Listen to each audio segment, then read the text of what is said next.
கர்த்தருடைய பரிசுத்த நாமத்திற்கு மகிமை உண்டாவதாக. கிறிஸ்துவுக்குள் பிரியமானவர்களே, ஏசாயா அதிகாரம் 7 கேள்விகளும் பதில்களும். ஆகாஸ் எதின் ராஜாவாய் இருந்தான். யூதா தேசம். ஆகாசின் அப்பா பெயர் என்ன? யோதாம். யோதாமின் அப்பா பெயர் என்ன? உசியா. ரேத்சீன் எதின் மேல் ராஜாவாய் இருந்தான். சீரியா. பெக்கா எதின் மேல் ராஜாவாய் இருந்தான். இஸ்ரவேல்.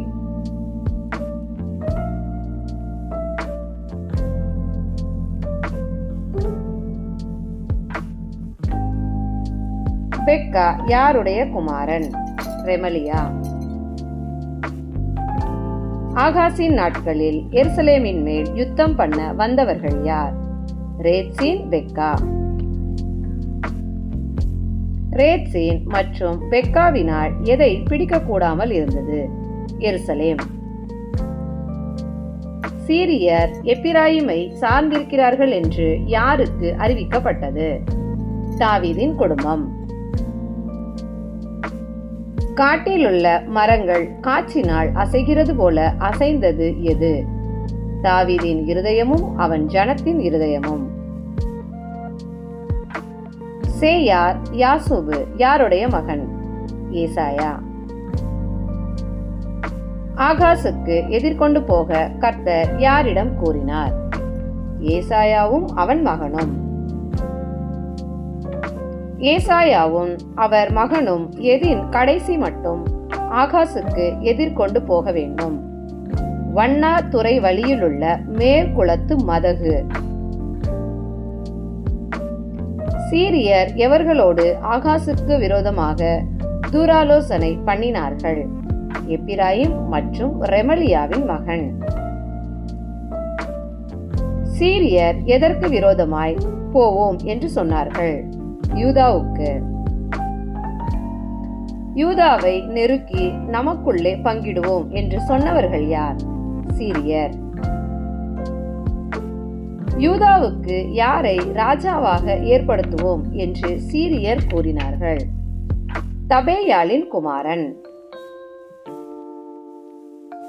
நீ பயப்படாமல் அமர்ந்திருக்க பார். யார் யாரிடம் சொல்ல சொன்னது? கர்த்தர் ஆகாசிடம். புகைக்கிற கொள்ளிக்கட்டைகள் யாரை குறித்து கூறப்பட்டது? ரேத்சீனும் ரெமலியாவின் மகனும். ரேத்சீனும் ரெமலியாவின் மகனும் கொண்ட எவைகளின் நிமித்தம் ஆகாசின் இருதயம் துவள வேண்டாம்? உக்கிர கோபம். சீரியர் எப்பிராயிமோடும் ரெமலியாவின் மகனோடும் பண்ணிய எது நிலை நிற்பதில்லை என்று கர்த்தர் கூறினார்? ஆலோசனை.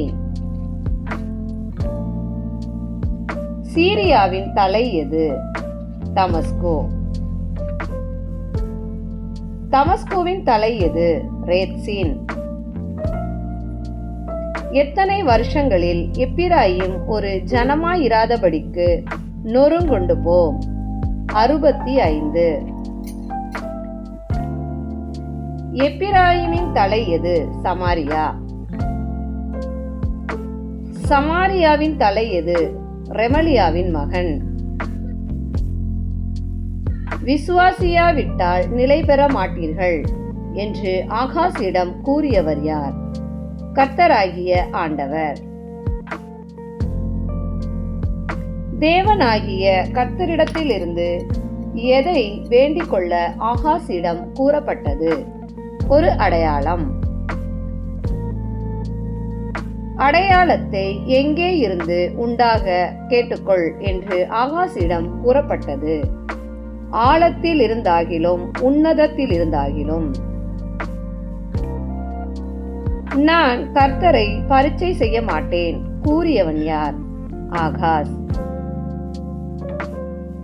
மனுஷரை விசனப்படுத்தியது போதாதென்று தேவனை விசனப்படுத்த பார்த்தவர்கள் யார்?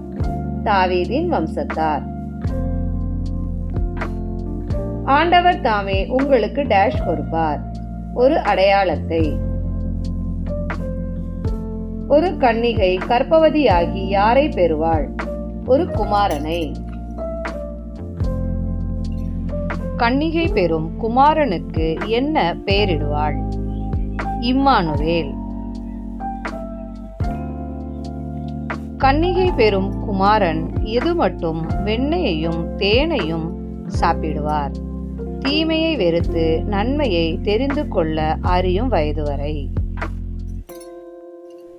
யார் தீமையை வெறுக்க அறிகிறதற்கு முன்னே தேசம் 2 ராஜாக்களால் விட்டுவிடப்படும்? இம்மானுவேல். எது யூதாவை விட்டு பிரிந்த நாள் முதல் வராத நாட்களை கர்த்தர் யூதாவின் மேல் வர பண்ணுவார்? எப்பிராயிம். எப்பிராயிம் யூதாவை விட்டு பிரிந்த நாள் முதல் வராத நாட்களை கர்த்தர் யார் மூலம் யூதா தேசத்தின் மேல் வர பண்ணுவார்? அசீரியாவின் ராஜாவினால். கர்த்தர் எங்கேயுள்ள ஈயை பயில் காட்டி அழைப்பார்? எகிப்து நதிகளின் கடையாந்தரத்தில். கர்த்தர் எங்கேயுள்ள தேனியை பயில் காட்டி அழைப்பார்? அசீரியா தேசம். ஏகமாய் வந்து வனாந்தரங்களில் பள்ளத்தாக்குகளில் தங்குபவை எவை? எகிப்து நதிகளின் ஈயும் அசீரியா தேசத்தின் தேனியும். ஏகமாய் வந்து கண்மலைகளின் வெடிப்புகளில் தங்குபவை எவை? எகிப்து நதிகளின் ஈயும் அசீரியா தேசத்தின் தேனியும். ஏகமாய் வந்து எல்லா முட்காடுகளிலும் தங்குபவை எவை?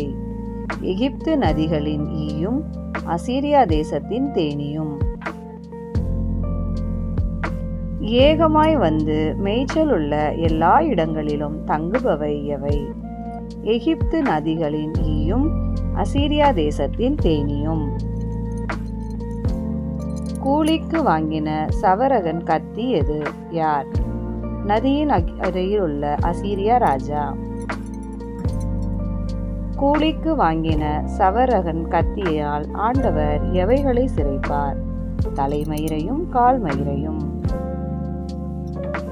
கூலிக்கு வாங்கின சவரகன் கத்தியினால் ஆண்டவர் எதை வாங்கி போடுவார்? தாடி.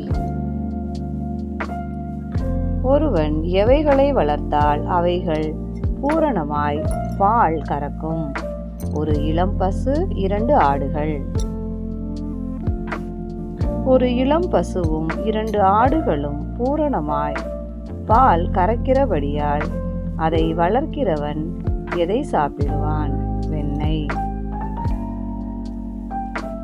1000 திராட்சை செடி இருந்த நிலமெல்லாம் என்ன ஆகும்? முட்செடியும் நெரிஞ்சலும். எவ்வளவு வெள்ளிக்காசு பெறும்? 1000 திராட்சை செடி இருந்த நிலம் முட்செடியும் நெரிஞ்சலும் ஆகும். 1000. தேசம் எங்கும் எவைகள் உண்டாயிருப்பதினால் அம்புகளையும் வில்லையும் பிடித்து அங்கே போக வேண்டியதாயிருக்கும்? முட்செடியும் நெரிஞ்சலும்.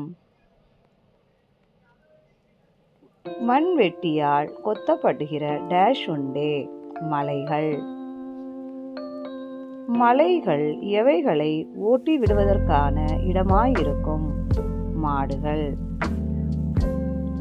மலைகள் எவைகள் மிதிப்பதற்கான இடமாயிருக்கும்? ஆடுகள்.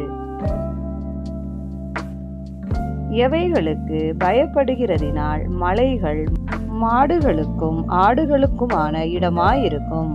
முட்செடிகளுக்கும் நெரிஞ்சில்களுக்கும். தேவனுக்கே மகிமை உண்டாவதாக. ஆமென்.